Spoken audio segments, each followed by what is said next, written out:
અભિશામનાઓ. અહીં ઉપસ્થિત અતિથિગણ, માનનીય આચાર્યશ્રી તથા ગુરુજનો તેમજ મારા વાલા વિદ્યાર્થી મિત્રો, તમને સૌને મારા પ્રણામ. હું વ્યસન મુક્તિ વિશે કંઈક કહેવા માંગુ છું તે તમે ધ્યાનથી સાંભળો એ મારી નમ્ર વિનંતી. कि छोड़ नशा और शराब मत का जीवन खराब, कि छोड़ नशा और शराब मत का जीवन खराब. कुछ पल का होता है नशा, सारी उम्र की होती है सजा. कुछ पल का होता है नशा, सारी उम्र की होती है सजा. આજના યુગમાં માનવી કરતો પ્રાણી કેટલો સમજદાર છે, કારણ કે તે ચારામાં આવતો કાંકરું ખાતો નથી, પણ આ માનવી તો વ્યસન નામે દારૂ અને ગુટખાનું સેવન કરે છે. સિગરેટના દરેક પેકેટ ઉપર સિગરેટ પીવી એ સ્વાસ્થ્ય માટે હાનિકારક છે આવું છાપેલ હોવા છતાં પણ કેટલાક માનવો તે ખાય છે. તમારા શરીરમાં તમે રોજ પગરાતા દારૂ, ગુટખા, તમાકુ જેવા માટે તમે ક્યારે ઝઘડો કર્યો છે? તમે આવું વ્યસન કરો છો ક્યારે? તમારા સંબંધીઓ ના પાડવા છતાં તમે આવું વ્યસન કર્યું છે ખરા?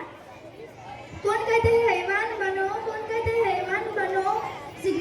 सिगरेट छोड़ो जवान बनो, सिगरेट छोड़ो जवान बनो. नशा सिर्फ बर्बादी देता है, नशा छोड़ो और इंसान बनो.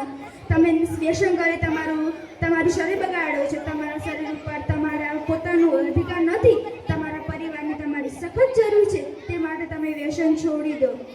મેં ઘણી જગ્યાએ જોયું છે કે ઘણી આર્થિક પરિસ્થિતિ સારી ન હોય તો કેટલાક લોકો તે ભણતર છોડી દેતા હોય છે.